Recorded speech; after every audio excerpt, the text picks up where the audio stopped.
এই দোয়া যদি দিনে কেউ 100 বার পাঠ করে তাহলে আল্লাহ রব্বুল আলামিন তার 10টি গোলাম আজাদ করার নেকি আমলনামায় লেখা হবে এবং 100টি গুনাহ তার 100টি নেকি তার লেখা হবে আমলনামায়।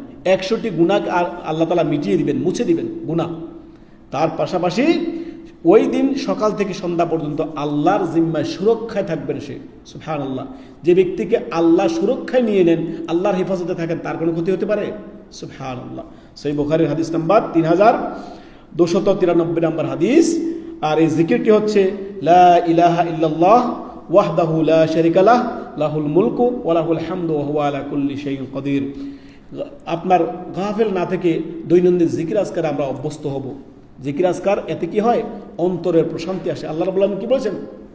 আলা বিযিকরিল্লাহি তাতমাইন্নুল কুলুব। আল্লাহর জিকির দ্বারাই অন্তরগুলো প্রশান্ত হতেন। জিকিরে অভ্যস্ত হবেন, নিজে জানবেন, অন্যকে জানিয়ে দিবেন।